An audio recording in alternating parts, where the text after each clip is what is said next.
안녕하세요. 조카들 앞세워서 저희 돈을 탐내는 염치 없는 신우와 엮는 40대 여성입니다. 남편과는 맞선으로 만나 부부의 연을 맺은 지 10년이에요. 아이는 없어요. 결혼 초에는 가지려고 노력한 적도 있었지만 횟수가 2년을 넘어가도록 노력을 하는데도 안 생기더라고요.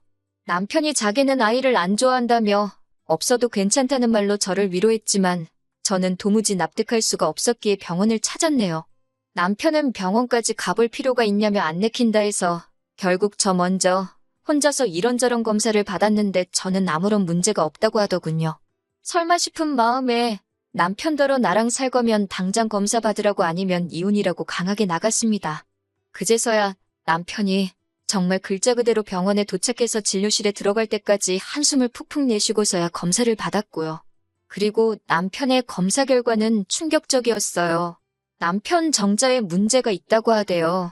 무정자증이라는 게 원인이 여러 가지인데 저희 남편은 말 그대로 공장이 작동을 안 하는 거래나 청천벽력 같은 소식에 정말 다리 힘이 풀린다는 게 이런 건가 싶었습니다. 남편에게 결혼 전부터 알고 있었는데 나를 속인 거냐 단도직입적으로 물으니 그건 아니래요. 절대로 아니라면서 사람들 시선은 신경도 쓰지 않고 저한테 미안하다면서 차가운 병원 바닥에 주저앉아 우는데 제 마음도 찢어질 듯 아프고 어찌할 바를 모르겠더군요. 그래도 결론부터 말씀드리자면 결국엔 남편을 그리고 저희가 처한 현실을 받아들이기로 했습니다. 언젠가 저 닮은 딸, 남편 닮은 아들 하나씩 낳아서 가정을 꾸리고 싶은 제 꿈은 비록 이루어질 수 없게 되었지만 남편이 저를 사랑하고 제가 남편을 사랑하는 마음은 그대로였으니까요. 이후로 저희는 저희 나름대로 꿈과 목표를 쫓으며 결혼 생활을 이어갔습니다. 결혼 당시 남편이나 저나 직장 생활을 하면서 모아둔 돈이 제법 있었기에 저희 둘의 힘만으로 신혼살림을 시작했어요. 사실 시댁이나 친정이나 자식들한테 손을 벌리진 않으셨지만 그렇다고 니들 써라 하고 목돈 척척 내주실 상황도 아니었거든요. 한편 남편에게는 위로 3살 차이 나는 시누이가 있었는데 시누이는 저희에 비하면 이른 나이에 시집을 갔어요. 시누이 나이 23살에 대학 졸업을 앞두고 아이를 가졌거든요. 참고로 시누 남편은 서울 노량진 고시촌에서 자취를 하며 사법고시를 준비하던 3살 연상의 고시생이었습니다. 세상에 자기 자식 귀하지 않은 사람이 어디 있겠어요. 그런데 시누 남편 집안에서는 그 반응이 더 심했던 모양입니다. 사실 시누 남편 집안도 저희 시댁만큼이나 경제적으로는 별 볼 일 없었는데 그나마 남자 쪽에서는 판검사 될 아들이 시덥지 않은 여자한테 발목이 잡혔다며 애고 뭐고 필요 없다고 결혼 안 시킨다고 했다대요. 딸 가진 죄인이라고 저희 시부모님 쪽에서는 말도 안 된다. 애는 혼자 만들었냐. 결혼 꼭 시켜야 된다며 버텼고요. 그리고 자식 이기는 부모 없다고 결국은 그 심한 반대를 이겨내고 시누와 시누 남편이 부부의 연을 맺게 된 거예요. 그나마 시누 남편 쪽에서 남사스러워서 주변에 말 못한다 해가지고 제대로 식도 못 올리고 살림만 합쳤다가 애 나이가 10살 남짓 되어서야 웨딩드레스를 입었고요. 그렇게 힘들게 한 결혼인 만큼 잘 살았으면 좋았을 텐데 시누는 결국 졸업을 코앞에 두고 대학을 떠났고 이내 출산을 했습니다. 당시만 해도 산후조리원이 무척 비싸서 저희 시어머니께서 시누를 살피셨고 시누는 몸을 풀기가 무섭게 바로 직장에 취직을 했대요. 이후로 시어머니가 애를 키워주다시피 하셨고 시누는 시누대로 생활비를 벌어 시누 남편의 고시 공부를 뒷바라지했고요. 이건 여담이지만 그런 와중에 금슬은 좋았는지 어느새 애들은 셋으로 늘어났답니다. 여러 가지 의미로 대단하지요. 아무튼 문제는 그럼에도 불구하고 시누 남편이 판검사는 고사하고 1차 시험도 패스를 못했어요. 이 정도 되면 시누 남편 부모님도 좀 기세가 꺾일 만한데 이게 다 자기 아들 발목 잡은 시누 때문이라면서 오히려 시누를 더 잡더라고요. 이야기를 듣고 있으니 같은 여자로서 시누가 참 불쌍하대요. 하지만 같은 여자이자 가족으로서 불쌍한 건 불쌍한 건데 시누가 자기 사는 게 힘든 걸 저희한테 보상을 받으려고 하니 환장할 노릇이었습니다. 저와 남편이 결혼하고 얼마 지나지 않았을 무렵이었습니다. 어머님 말씀이 당신 사위, 그러니까 시누 남편이 고시 공부를 접기로 했다고요. 하지만 그게 다가 아니었고 뜬금없이 서점을 열겠다 하더랍니다. 말이 나와서 말이지만 처음 서점 이야기를 듣고 제가 남편에게 그건 아닌 것 같다고 했어요. 제 말을 들은 남편도 동감이라더니 곧장 신우한테 매형 좀 말려보라고 한 소리 했고요.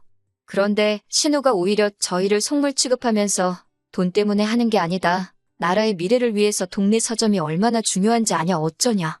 뭐 자기 신념이 있어서 한다하니 누가 말리겠어요. 막말로 저희가 돈을 보태줄 것도 아니고 저희도 저희 코가 석자였으니까요. 결국 그래 뭐 알아서 해라 잘해봐라 하고 이후론 저희도 말을 아꼈습니다. 이후로 신우네가 대출을 받아서 기어이 서점을 차리더라고요. 그리고 처음엔 좀 장사가 되는가 싶기도 했는데 아니나 다를까 얼마 못 가서 파리가 날리기 시작하대요.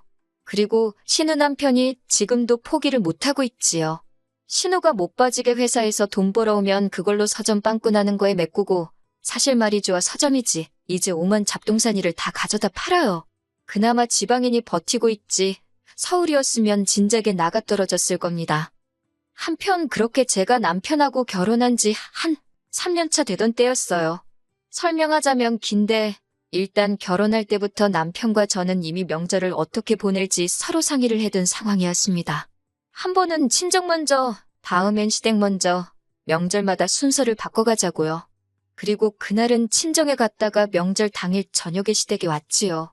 참고로 저희 시댁은 제사가 없고 남편의 무정자증이 밝혀진 이후로는 시부모님이 저를 소위 건들지를 않으셨네요. 오히려 제 눈치를 좀 보셨다고 해야 하나. 아무튼 명절 당일 저녁에서야 도착한 시댁에서 하루를 자고 이튿날이 되어서야 신혼의 가족을 만나게 되었습니다. 애들이 새해 복 많이 받으라고 인사를 했고 저도 애들 손에 10,000원씩 들려줬어요. 어차피 애들 선물 따로 사간 것도 있었고 그런데 이 모습을 본 신우가 저더러 이야기를 좀 하자며 불러내더라고요. 솔직히 신우에 대해서는 진작부터 안타깝고 그런 마음도 있었지만 동시에 관계가 관계인지라 어렵고 불편했어요. 그래서인지 신우와 단둘이 이야기를 하려니 긴장까지 되더라니까요. 그런데 신우가 꺼내놓은 이야기는 굉장히 황당하대요. 저더러 불편해하지 말고 들으라더니 저번에도 자기 애들한테 10,000원 주지 않았냐면서 왜 매번 애들 용돈으로 10,000원을 주냐고 10년 전 이야기임을 감안해도 그 나이대 애들한테 10,000원이 적다고는 생각하지 않았거든요. 그리고 돈을 애한테 10,000원 줬을 뿐이지 매번 옷이며 신발이며 과자며 안 해준 게 없어요. 말이 나와서 말이지만 가족들끼리 모여서 외식을 해도 돈은 항상 저희가 냈고 명절이고 어머님 아버님 생신 때도 저희 부부만 용돈을 챙겨드렸습니다. 하다못해 신우 생일 때도 빠듯하게 사는 게 안쓰러워서 제가 따로 30만 원씩 챙겨줬고요.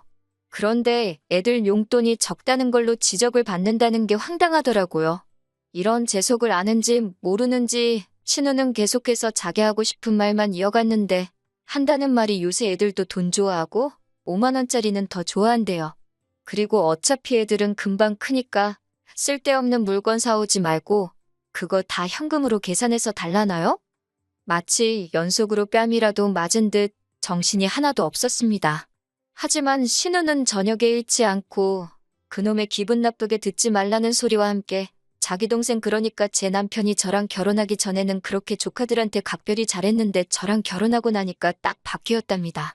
그러면서 덧붙이기를 어머님께 들었는데 저희는 이제 애 키울 일도 없고 따로 돈 들어갈 곳은 없지 않냐 그러는 거예요. 하지만 조카는 셋이나 있으니 얼마나 다행이냐면서 조카들도 자식들이다 생각하고 신경 좀 써달래요.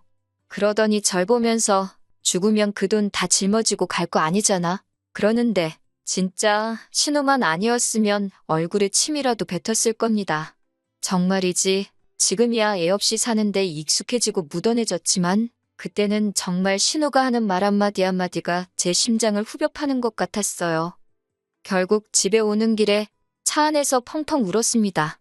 남편더러 해주고도 욕먹는 것도 억울하지 않냐. 그리고 뻔히 당신 때문에 애 못 갖는 거 알면서 어떻게 나한테 그런 소리를 하느냐고. 그리고 무엇보다 당신은 그런 신우한테 나한테 그런 말 하지 말라 소리도 못하는 천치냐고. 남편한테 그렇게 큰 소리를 낸 건 그때가 처음이었지요. 조금 과장해서 남편이 무정자증임을 알았을 때보다 더 어이없고 더 화가 났다니까요. 남편도 남편대로 자기 누나인 신우한테 꽤나 열이 받았던 모양이 돼요. 결국 남편과 신우가 크게 다투었고 이후로 남편은 시조카들을 만나게 되더라도 이따금씩 5만 원 안쪽으로 용돈을 주는데 그쳤고 선물을 해준다던가 밥값을 내준다던가 소위 호구짓은 안 하더라고요. 그리고 그렇게 몇 년을 살다가 얼마 전 신우와 다시 부딪히게 되었습니다. 참고로 신우는 여전히 사는 게 그저 그래요. 신우에게 전화가 왔는데 하는 말이 큰애가 이번에 수도권에 있는 대학에 합격을 했다고요. 뭐 달리 해줄 말이 뭐가 있겠어요? 어쨌든 힘든 시절 다 보내고 이제 대학생이 된다 하니 기특했고 외숙모로서 축하한다고 했지요. 그러자 신우가 이번에도 맨입으로 그러는 거예요. 황당했지만 속으로 한 50만 원 정도 주면 되나 그러고 생각하는데 신우가 덧붙이기를 그동안 조카들 용돈도 거의 안 줬으니 돈 많이 모았지 않냐고 그래요. 그러면서 이번에는 용돈 한번 크게 준다 생각하고 대학교 입학금하고 첫 학기 등록금을 해달랍니다. 자기가 대충 계산해봤는데 대략 500만 원이면 될 것 같다고요. 어이가 없어서 제가 그걸 왜 해주냐고 그게 첫 대답이었습니다. 그랬더니 신우가 아니 그럼 뭐 또 몇만 원 주고 땡치려고 했냐고 빈정거리는 거예요. 제가 10,000원을 주건 100만 원을 줬건 그건 주는 제 마음 아니냐 했습니다. 막말로 조카들이래봤자 명절날 보면 고개나 까딱하고 그나마도 못 보는 해에는 외삼촌인 저희 남편이나 외숙모인 저한테 명절 잘 보내시라고 인사도 하나 없는데 무슨 정이 얼마나 있다고 그 큰돈을 턱하니 내놓고 싶겠어요. 500만 원이면 제 한 달 월급도 넘는걸요. 저는 신우한테 그만한 돈 없다고 미안하지만 그렇게는 못 해줄 것 같다고 솔직하게 이야기했습니다. 그랬더니 신우가 누가 제가 벌어온 돈으로 달라고 했냐고 자기 동생이 벌어온 돈으로 달라는 거라나요. 그래서 그럼 남편하고 이야기해 보시던지요. 그러고는 제가 먼저 할 일이 많다고 다음에 이야기하자 하고 전화를 끊었습니다. 퇴근한 남편에게 신우에게 이러한 전화가 왔었다며 이야기를 전했어요. 남편 얼굴이 울그락불그락해지더니 미친 거 아니냐고 저에게 묻대요. 제가 난들 아냐고 아무튼 당신이 신우랑 잘 이야기해보라 했습니다. 500만 원이 네 집 개 이름도 아니고 그리고 그 밑으로 딸린 애가 둘이나 더 있는데 이번 한 번으로 끝날 게 아니었으니 더 속이 터졌던 것 같아요. 남편이 생각하고 말 것도 없다며 바로 제 앞에서 신우에게 전화를 걸었습니다. 스피커폰으로 통화를 하는데 남편이 등록금이 말이 되냐면서 신우더러 왜 이렇게 뻔뻔하냐고 뭐라 하더라고요. 그러자 신우가 한다는 말이 너네는 직장 다니면서 결혼했으니 나처럼 어렵게 시작한 것도 아니지 않냐. 그리고 둘이서 그렇게 돈 벌어서 다 어디다 쓰려고 그러냐. 만난 거 먹고 좋은 거 두르고 사는 건 사치지만 조카의 앞날에 투자해주는 것은 인정이고 도리이지 않냐고 따지대요. 남편이 그런 신우더러 번지르르하게 말은 잘한다면서 인정이고 도리고 그것도 내가 내켜야 하는 거라고. 그리고 나는 돈 어디서 거저 벌었냐고. 나도 개같이 직장 생활해가며 번 피 같은 돈이라고 악을 쓰대요. 그러더니 신우더러 헛소리 짓거릴 거면 2번 다시는 연락하지 말라고 쏘아붙이고는 전화를 끊었습니다. 솔직히 이 정도 했으면 신우도 알아듣고 그만했어야 하잖아요. 그런데 바로 이튿날 이른 아침 남편이고 저고 출근 준비로 바쁜데 어머님한테 전화가 왔어요. 어머님이라고 핸드폰에 뜨는 순간 어제 일 때문이라는 건 직감적으로 알아챘지요. 어머님께서 하시는 말씀이 얼마나 힘들면 저러겠냐고. 그러면서 남편더러 형제라곤 너네 둘 서로밖에 없는데 돈 몇 푼에 이렇게 의가 상해야 되겠냐면서 얼마라도 좀 해주라고 하셨습니다. 어머님도 한 200만 원 해주기로 하셨다면서. 그러자 남편이 어머님더러 어머니도 이런 말씀 하실 거면 전화하지 말라고 하대요. 그러면서 신우도 웃긴다고 능력이 안 되면 낯을 말지 뭐 한다고 셋이나 줄줄이 나와서는 여기저기 용돈을 구걸하고 다니냐. 그리고 어차피 우리는 애도 못 낳으니까 있는 돈 나눠 쓰잔 식으로 말했던 거 잊지 않고 있다며 어머님이 무슨 죄라고 거기다 대고 화를 내더라고요. 사실 저도 대놓고 용돈 달라고 한 거보다 어차피 너희는 애도 없지 않냐면서 어쩌고저쩌한 그 소리가 마음에 한으로 맺혔어요. 그래서 이후로는 내 재산이 지들 재산인 줄 아나보지 싶어서 더 꽁꽁 감추고 안 쓰고 싶더라고요. 결국 어머님께서는 남편하고 저에게 너희가 그렇게 마음 상해 있는 줄은 미처 몰랐다며 미안하다 하셨습니다. 내키지 않으면 어쩌겠냐고 도와주지 말라시대요. 저렇게 사는 것도 지복이고 이렇게 사는 것도 저희 복이라면서 그러면서 부모로서 이러지도 저러지도 못해 도와주지도 못해서 미안하다 하시는데 그건 그거대로 또 갑갑하고 답답하더군요. 그래도 어쩌겠어요. 다들 남이 해결해주지 못하는 문제 하나는 가슴 안에 품고 살잖아요. 결국 신우와 저희 사이는 완전히 틀어져 버렸습니다. 이 와중에 생각한 50만 원을 준다는 건 이거나 먹고 떨어져라로 보일 수도 있으니 가당치도 않은 일이었고, 그렇다고 달라는 대로 해주자니 그건 뭐 생각할 것도 없이 싫었고요. 그렇다고 신우가 자기가 저희에게 실수했다고 생각하는 것 같지도 않고, 어떻게 사이를 풀어보려고 노력하는 자체가 의미가 없었어요. 남편은 이렇게 살다가 기회가 되면 다시 보고 사는 거고 아니면 마는 거라며 저더러 너무 심각하게 생각하지 말라대요. 솔직히 마음이 편하지는 않지요. 하루는 그까짓 500만 원 없어도 사는데 그 돈이 뭐라고 남매 사이가 저렇게 틀어졌나, 내 잘못인가 싶어서 그냥 줘버릴까 그런 생각도 들다가, 또 하루는 우리가 그 500만 원을 어떻게 모았는데 그리고 지가 우리한테 돈 맡겨놨나 너무 괘씸하다 싶고, 그래도 나서진 않으려고요. 남편이 어련히 알아서 잘 해주리라 믿으렵니다.